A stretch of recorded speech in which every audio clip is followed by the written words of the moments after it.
আপনি কি কখনো ভূতের স্টেশনের নাম শুনেছেন? তো চলুন আজ আমি একটা ভূতের স্টেশন সম্বন্ধে অবাক করা কিছু আপনাদের কাছে বলবো। এই ঘটনা শুনলে আপনি অবাক হয়ে যাবেন। এই স্টেশনের সব রহস্যময় ঘটনা সব সময় ঘটতেই থাকে। ভিডিওটি না টেনে সম্পূর্ণ দেখার অনুরোধ রইল। এটি হচ্ছে রবীন্দ্র সরোবর স্টেশন। এই স্টেশনে বহু লোক প্রাণ দিয়েছে। স্থানীয় লোকজন বলে আত্মহত্যা করা কিছু লোকের আত্মা আজও এখানে ঘুরে বেড়ায়।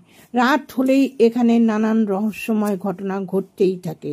রাত 10টার সময় এখানে শেষ মেট্রো চলে যায়। আজও রাত 10টার পর মেট্রো চলে যাওয়ার পর কিছু ছায়া দেখতে পাওয়া যায়, কিছু লোকের চিৎকার শোনা যায়। মেট্রো ড্রাইভারও ট্রেন চালানোর সময় কিছু ছায়া দেখতে পেয়েছে। Number 2, Begunkodar station, Paschimbanga.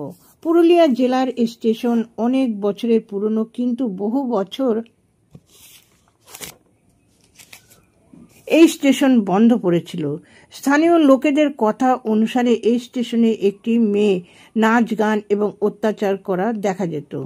কেউ এই মেয়েটিকে চিনতে পারেনি, কিন্তু একে অনুভব করেছে। এই স্টেশনের সন্ধ্যাবেলায় এক কর্মচারীর রহস্যময় মৃত্যু হয়েছিল।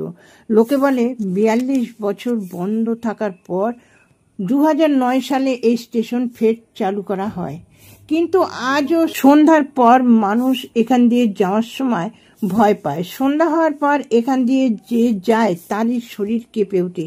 এইরকম ভাবা হয় যে সন্ধ্যার পর এক রমণী সাদা শাড়ি পরে ঘুরে বেড়ায়। নাম্বার 3, হিমাচল প্রদেশে আর এক স্টেশন। এই স্টেশন নিয়ে সর্বদা আলোচনা করা হয়। এই স্টেশন বানিয়েছিল একজন ব্রিটিশ ইঞ্জিনিয়ার, কিন্তু অকস্মাৎ তার মৃত্যু হয়। বলা হয়ে থাকে এই ব্রিটিশ ইঞ্জিনিয়ারের আত্মা আজও এখানে ঘুরে বেড়ায়। এখানে একটা ট্যানেল আছে, আর ওই ইঞ্জিনিয়ারের আত্মা ওই ট্যানেলের ভেতরে থাকে, আর এখানকার মানুষ আজব আজব জিনিস দেখতে পায়। স্থানীয় মানুষ ওই ট্যানেল থেকে চিৎকার শুনতে পায়।